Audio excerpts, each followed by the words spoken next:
오늘도 하나님께서 저와 여러분에게 주시는 말씀은 잠언 8장 1절 이하의 말씀을 통하여 두 번째 지혜의 말씀을 보라 하신다는 말씀 제목으로 하나님의 말씀이 선포될 때 하나님의 목적 계획 뜻이 잘 들려져서 그 말씀에 순종할 때 주시는 참복을 마음껏 누리시는 저와 여러분 되기를 주의 이름으로 축원합니다. 왜 두 번째 지혜의 말씀을 보라라는 말씀의 제목으로 정했나 하면요. 1장 20절부터 지혜에 대하여 이야기 두 번째 서술을 하거든요.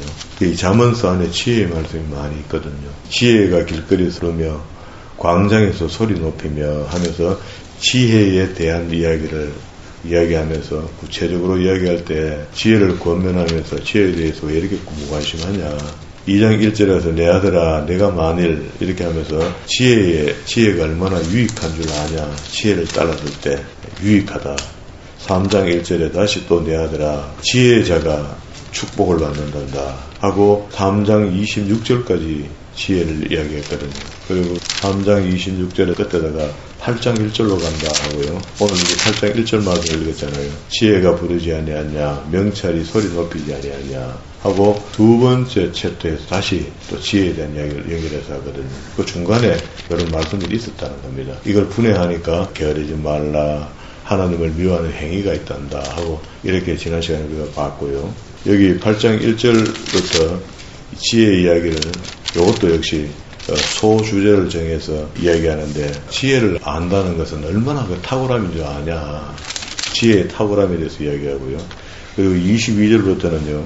여호와께서 그 조화의 시작곧 태초에 일어나기 전에 나를 가졌었으며 하면서 이 지혜가 어디서부터 왔느냐. 그러니까 지혜라는 그 글을 인관화식인 겁니다. 그렇게 의인화식에서 그가 이렇게 자꾸 설명하거든요. 그게 지혜를 사람처럼 대해서 이야기한다. 그런 말입니다. 그리고 난 뒤에 서술은 계속 이어지는데 9장 13절에 미련한 여인이 떠들며 하면서 12번째 서술의 제목인데요. 미련한 여인이 떠든다 하면 미련한 여인에 대한 이야기를 합니다. 우리말로 하면은 미련한 여자다. 지혜로운 여자도 있고 꽤 많은 여자도 있지만 꽤 많은 여자가 그것도 못 씁니다. 공동체 생활을 하다 보니까 꽤 많은 사람도 있고 무지한 여자도 있고 무지한 물론 남자도 있습니다. 여기 이제 여자 이야기를 하니까 미련한 여인을 이야기할 때도 있고 꽤 많은 여자 이야기할 때도 있고 지혜 있는 여자 이야기할 때도 있단 말이죠. 그러니까 예수 믿는 사람은 하나님께 구하고도 후히 주시고 꾸짖지 않는 게 지혜라니까 자꾸 돈만 달라 하지 말고 지혜를 너무 복받아가고 지혜로운 여인이 돼야 된다. 그런 이야기입니다. 그리고 이제 10장 1절부터 반의의 대조법이 있다 그랬죠. 여기서 이제 그러면 여기 18절 9장 18절 끝에다가 22장 17절로 간다 써놓으세요. 22장 17절.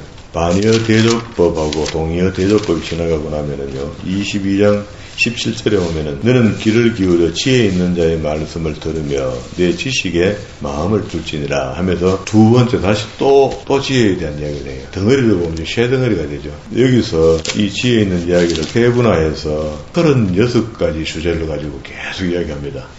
그리고 24장 23절에 이것도 지혜로운 자들의 말씀이라 하면서 지혜롭게 생활하는 걸 추가해서 또 이야기해요. 여기서 이것도 하면서. 그래서 끝까지 내려가서 지혜 이야기가 다 맞춰지는데 뒤에 서술이 전체가 잠언서에 16번이나 있는데요. 16번이 여기서 이제 이 지혜 서술이 끝났으니까 여기 이제 지혜자의 생활에 대해서 23절부터 요렇게 했단 말이죠. 23절에 그렇게 이야기했고 24장 34절 끝에다가 26장 1절로 간다 하고 거기 가면은 미련한 자에게는 영예가 적당하지 아니하니 하면서 또 주제 서술을 이어나가는데 미련한 자에 대해서 이야기합니다. 미련한 여인 이야기했고 미련한 자 이야기했고 26장 13절에 게으른 자의 길은 사자가 있다. 거리에 사자가 있다 하면서 누구가 아니려고 안 나간다. 사자도 없는데 게으른 사람은 늘 핑계한다 하면서 게으른 자에 대한 이야기를 하고 다시 동의어 대조법을 연결해서 이야기하다가 30장에서 아굴의 잠언 그리고 또 31장에 루엘 왕의 어머니의 잠언 요거 이렇게 해서 이제 맞춰지거든요. 이걸 알고 난 뒤에 읽는가 하고 대놓고 하루에 하나씩 그냥 막 읽어봐요. 그 말이 그 말. 성경에 나쁜 말이 있나? 이게 이제 이렇게 설명해 주는 거는요. 잠언서 쉽게 읽기 위한 제가 책을 만들었거든요. 잠언서 바로 보기. 이렇게 보면 바로 보여집니다. 우리 그냥 대놓고 이런 것도 열심히 여러 번 읽으면 잘 보이겠지만 새벽에도 설명하는 거 요게 우리 구조표에도 이런 식으로 돼 있어요. 방금 설명하는데 이렇게 돼 있다고. 우리는 순서를 봐야 되니까 앞으로 갑시다. 두 번째 챕터에서 또 지혜를 설명하는데요. 지혜가 부르지 아니하냐 8장 1절입니다. 소리를 높이지 아니하냐 5절에 어리석은 자들아 너희는 명철할지니라 미련한 자들아 너희는 마음이 밝을지니라 어두컴컴하여 있지 마라. 너희는 들을지어다 내가 가장 선한 것을 말하리라. 내 입술을 열어 정직한 말 좀 해라. 내 입은 진리를 말하며 내 입술은 악을 미워하느니라. 10절에 너희가 은을 받지 말고 나의 훈계를 받으며 정금보다 지식을 얻으라. 돈보다도 하나님이 주신 지혜로 살아가는 게 더 좋다. 대저 지혜는 진주보다 나음으로 원하는 모든 것을 이에 비교할 수 없습니다. 그러면은 우리가 지금 예수 믿고 교회 나오고 성경 공부한다는 것은 지혜를 얻는 거거든요.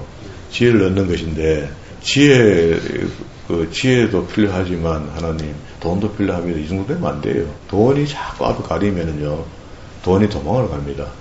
그러나 돈을 우리가 무시하고 살 수는 없지만 하나님의 방법, 하나님의 뜻대로 살면은요, 돈은 필요할 때 옵니다, 와.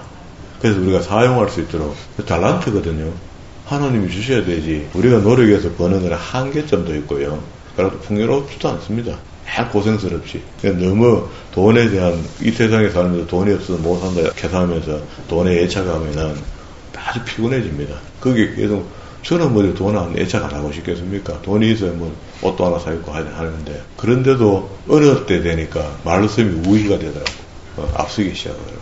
그 말씀의 지혜를 이야기하는 12절에 나 지혜는 명찰로 주소를 삼으며 지식과 근신을 찾아 얻나니 여호와를 경외하는 것이 악을 미워하는 것이라. 그래 반대로 이제 이게 지혜롭게 판단을 해봐라.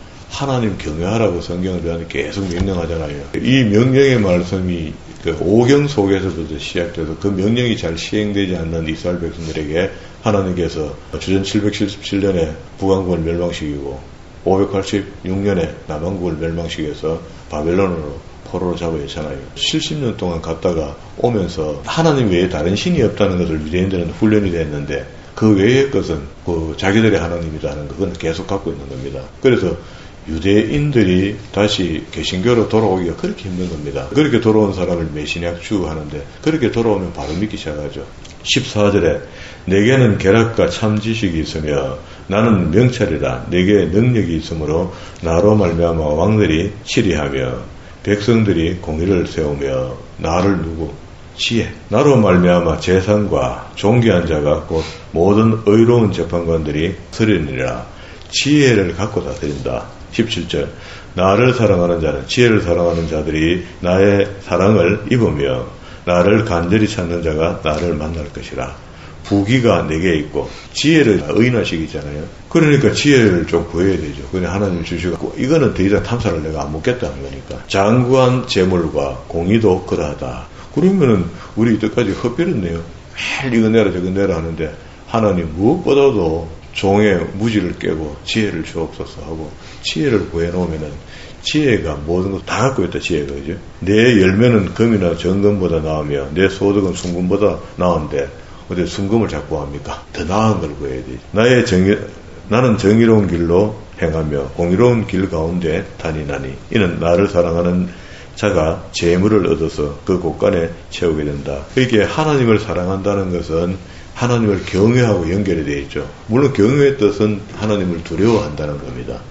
그러면 왜 하나님께서 자신을 두려워하라, 경외하는 것을 가르쳐라 이렇게 이야기했단 말이죠. 신명기 우리 한번 읽어봅시다. 창세기 1장부터 11장까지가 원역사를 이야기했고 12장부터 50장까지가 족장사를 이야기했잖아요.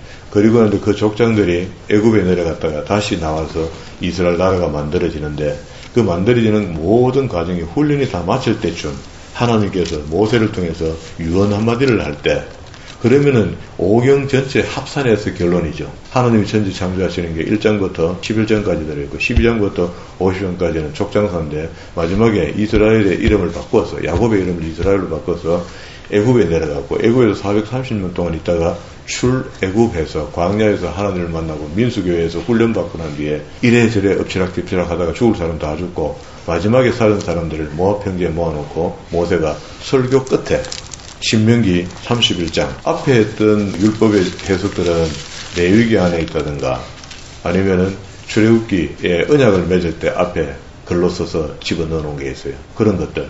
그런데 진짜로 이제 다시 그렇게 받았던 십계명 이하의 시행시책으로 살아봤더니 광야에서 주저거리다가 다 죽어버렸단 말이야. 60만 3,550명이. 그렇게 죽었고 난 뒤에는 모세가 2세대와 3세대에게 모압 평지 가나안 땅 들어가기 직전에 요단강 건너기 전에 그 모아놓고 마지막 고별사를 하는데 이게 하나님의 고별이죠. 인간에게 주는 모세 입을 통해서 주는 말씀이잖아요. 근데 31장 1절에 보면은 또 모세가 가서 온 이스라엘에게 말씀을 전하여 앞에 율법을 충분히 설명했거든요. 4장 44절부터 26장까지 쫙 두껍게 설명을 했거든요. 그리고 이제 마지막 모세의 당부와 하나님의 명령이 들어있는데 이게 모세도 당부하는 것도 결국 하나님이 원하시는 거야. 이스라엘이 동그라미 치고 요 사람들에게 이야기했고 6절까지 31장 1절 모세가 가서 온 이스라엘에게 말씀을 전하죠. 이스라엘 사람들에게 주는 겁니다. 그리고 7절에 모세가 또 여호수아를 불러갖고 여호수아에게 마지막 유언을 해요. 여호수아 동그라미. 그리고 9절에 모세가 또 이 율법을 써서 여호와의 언약궤에 매는 레위 자손 제사장들과 이스라엘의 모든 장로들에게 준다. 장로와 제사장들에게 줬다는 거냐. 그런데 이 명령이 안에 뭐가 들어있냐면요. 10절에 모세가 그들에게 명하여 이르기를 내 7년 끝에 곧 면제는 초막절에 온 이스라엘이 내 하나님 여호와 앞에 그가 택하신 곳에 모일 때에 이 율법을 낭독해라죠. 우리가 모여서 춤추고 떠들고 가음 지르고 휘휘하고 이런 거 하는 거 이거 좀 방지하는 겁니다. 모이면 하나님 말씀 읽어야 돼요. 교회가 한번 생각해 보세요. 교회가 모이자 이렇게 했는데 모아갖고 막 쿵짝쿵짝거리면서 막 노래방처럼 그래 만들어가 하는 거 하나님 가장 기뻐하실까요? 한번 생각해 보세요. 정말 잘못된 겁니다. 그거. 완전히 잘못된 겁니다. 수군과 비파, 소리나는 탑 전부 다 중재해라. 내가 진정 원하는 것은 나를 아는 것이다. 여호와를 아는 것이다. 아모스 선지자. 그 하나님이 선지자를 통해서 계속 이걸 이야기하거든요. 먼저 할 것 좀 해라. 그렇게 먼저 할 것 이 명령입니다. 율법을 낭독하여 온 이스라엘에게 듣게 할지니 곧 백성의 남녀와 어린이와 내 성읍 안에 거주하는 타국인을 모으고 그들에게 듣고 배우고 내 하나님 여호와를 경외하며 요 경외 이 율법의 모든 말씀을 지켜 행하게 하고 또 너희가 요단을 건너가서 차지할 땅에 거주할 동안에 이 말씀을 알지 못하는 그들의 자녀에게도 듣고 내가 내 하나님 여호와 경외하기를 또 경외 또 나왔죠. 이걸 원어를 지키게 하면 두려워하게 하나님을 잘 알게 도와주라는 거야. 하나님을 무서워할 줄 알아야 된다. 좋으신 하나님 가리키는 건 간단하잖아요. 사랑합니다 캐라. 그런데 하나님을 두려워하라고 가리키라는 거야. 이게 참 대단하죠. 이렇게 이야기하고 뒤에 이 명령이 시행되지 않으니까 BC 722년에 북왕국이 망하고 남왕국이 586년에 망해서 바빌론에 가서 7년 동안 훈련받고 돌아오면서 유일신이라는 것만 이제 훈련이 되어 돌아와요. 구약책 다 정리해갖고. 그리고 여기 이 말씀이 그래도 시행이 안 되니까 그래서 예수 그리스도 오셔서 죽어주신 겁니다. 구원이 안 되거든요. 하나님을 안 배우는 거야. 자기들의 하나님이래. 인생이 짧으면 70, 길면 80 하잖아, 성경은요. 그런데 우리가 무슨 수가 많이 남았다고, 뭐가 배짱이 그래 크고, 간이 큰지, 엉뚱한 거 뭐가 그렇게 하면서 하는 자기와 함께 한대. 안 하는데. 하나님이 함께 하시는 것은요, 성경대로 해야 됩니다. 시어부 어쩌고 그러면, 그러면 뛰놀자고 교회 오나? 먼저 부쩍 나도록 부쩍 뛰어야만 가면 예배하는 건가? 원래 예배는 하나님의 경건하게 하나님의 말씀을 배우고 읽는 겁니다. 이게 맞는데도 여기다가 아이고 어째서 맨날 그 오는 걸 그래 아차는 부리부리 뛰게도 좀 하고 찬양도 목소리 높여하고 그 좀 마음도 좀 풀어주고 해야 한다. 목사가 사람 마음 풀어주는 사람입니까? 성경 가리키는 사람이죠. 하나님의 말씀을 대언해주는 거예요. 오늘 여기 다시 또 본문으로 돌아갔어요. 22절입니다. 여호와께서 지혜가 어디서 받는가 한번 봐봐라. 그 조화의 시작고 태초에 일하기 전에 나를 가지셨으며 나를 누구? 지혜. 하나님 자체가 지혜다. 지혜. 만세 전부터 태초부터 땅이 생기기 전부터 내가 세움을 받았느니 아직 바다가 생기지 아니하였고 큰 샘들이 있기 전이었고 모세의 홍수가 있기 전에 말이에요. 태초 이전을 자꾸 이야기하잖아요. 산이 세워지기 전, 언덕이 생기기 전 이미 났으니 누가? 지혜가. 하나님이 아직도 땅도 들도 세상 진토의 근원도 짓지 아니하였을 때, 자 이럴 때가 그러면 언제냐? 그럴 때 우리를 사랑했다는 겁니다. 우리를 택했다는 겁니다. 그가 하늘을 지으시며 궁창의 해매를 두실 때에 내가 거기 있었고 지혜가 거기 있었고 그가 위로 구름 하늘을 견고하게 하시며 바다의 샘들을 힘있게 하시며 바다의 한계를 정하여 물이 명령을 거스르지 못하여. 물이 명령을 거스르지 못한다는 것은 바다와 육지의 경계를 이야기하는데 바다가 육지를 넘어서면 위험이 돼버리죠. 땅이. 그 경계에서 함부로 못 들어가도록 조정해놨다. 내가 그 곁에 있어 창조자가 되어 날마다 그의 기뻐하신 바가 되었으며 항상 그 앞에서 즐거워하였으며 사람이 거처할 땅에서 즐거워하였으며 인자들을 기뻐하였느니라. 아들들아 이제 내게 들으라. 내 도를 지키는 자가 복이 있느니라. 이게 지혜가 하는 말이야. 내 도, 완성된 도. 지금 제가 오늘 조금 전에 이야기했던 그겁니다. 창세기부터 창세기 안에 하나님의 도에서 가까운 게 가장 먼저 주신 게 약속을 할 때 율법이 율법, 계명, 율법, 법도 이런 것들이죠. 훈계를 들어서 지혜를 얻으라. 그것을 버리지 말라. 누구든지 내게 들으며 날마다 내 문 곁에서 기다리며 문설주 옆에서 기다리는 자는 어떻게? 복이 있다. 복이 있는 사람을 이렇게 표현하는데 우리는 매일 주여 삼창 잘하고 말이야. 아멘 잘하면 복이 있다 해보고. 대저 나를 얻는 자는 나를 지혜를 얻는 자는 생명을 얻고 여호와께 은총을 얻는 것입니다. 그러나 나를 잃는 자는 지혜를 잃는 자는 자기의 영혼을 해하는 자라.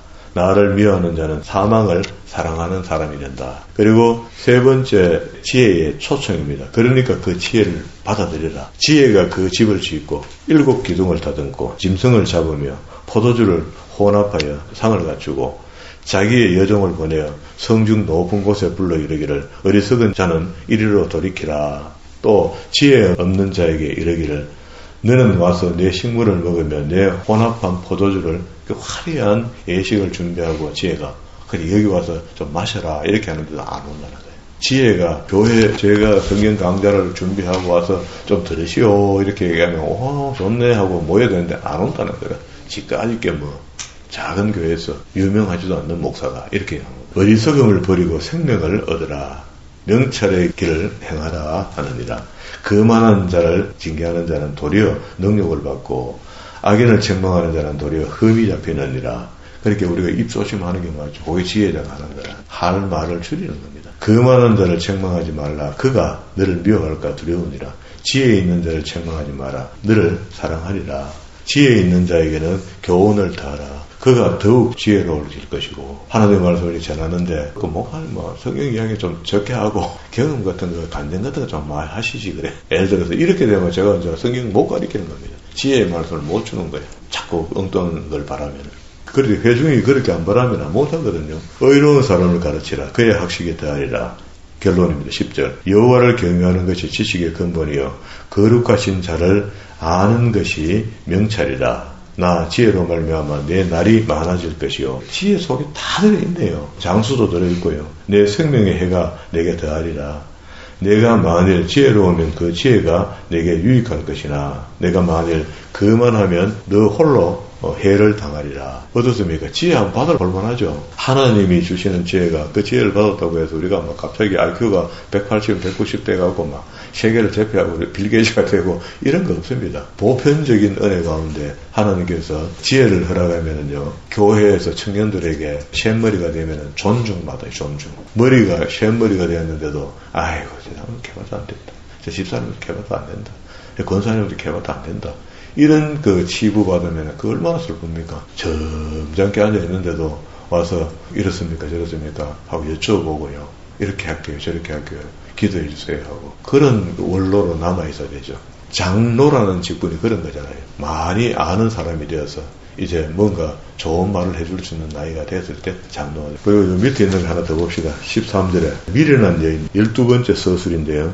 미련한 여인이 떠들며 어리석어서 아무것도 알지 못하고 자기 집에 앉아서 성금 높은 곳에 있는 자리에 앉아서 자기 길을 바로 가는 행인들을 불러 이르되 어리석은 자는 이리로 돌이키라. 또 지혜 없는 자에게 이르기를 도둑질한 물이 달고 몰래 먹는 떡이 맛있다 하고 거짓말한다는 거야. 맛있기는 뭐가 맛있어. 오직 어리석은 자는 죽은 자들이 거기 있는 것과 그의 객들이 서울 앞에 있는 것을 알지 못한다. 이 서울을 맹지역으로 보면 되거든요. 알지 못하느냐 이렇게 했습니다. 그리고 난 뒤에 22장 17절에 가서 서술 앞에 뒤에 있는 거 몇 개 더 보고 다시 이제 10장 1절로 오면은 반의어 대조법이 있다 그랬죠. 반의어 단어가 다른 거. 앞에 1절에 보세요. 지혜로운 아들은 미련한 아들은 반대되는 단어다 이 말이에요. 그리고 이 단어를 주제를 찾아서 쭉 읽어보면 이건 읽기 쉬워요. 내용이 막 그러면 금방 인지가 됩니다.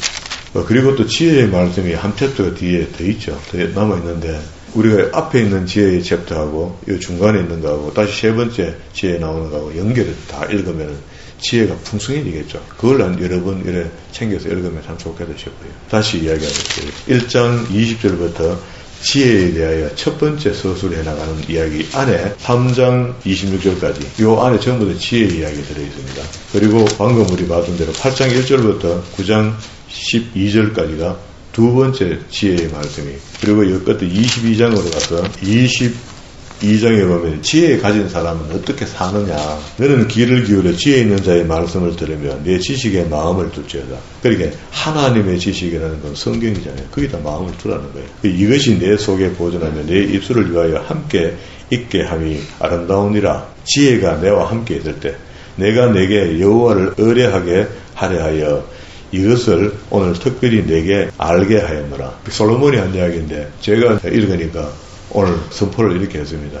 제발 좀 여호와를 의뢰하게 하려 하여 이것을 오늘 특별히 내게 알게 하였노니 내가 모략과 지식의 아름다운 것을 너를 위하여 기록하여 내가 진리의 확실한 말씀을 깨닫게 하고 너를 보내는 자에게 진리의 말씀으로 화답하게 하려 한다. 그리고 이제 22절 앞에 1. 약한 자를 그가 약하다고 탈취하지 말라. 공고한 자를 성문에서 압제하지 말라. 실생활 속에서 해야 될 일과 하지 못할 일을, 그리고 지혜로 해야 될 일과 지혜로 하지 않을 일, 그걸 가르쳐 주는 겁니다. 이걸 36개나 이야기해요. 지혜에 대한 이야기를 충분히 배우고 그리고 지혜를 적용해서 살아가는 사람들의 모습을 보여주는 겁니다. 우리 예배 때 같이 읽어보면 이제 이게 눈에 쑥 들어오죠. 여기까지 했습니다. 천번 만번을 구하고도 하나님께서 왜 쓸데없이 많이 구하냐 하고 꾸짖지 않겠다고 약속하신 말씀이 지혜입니다.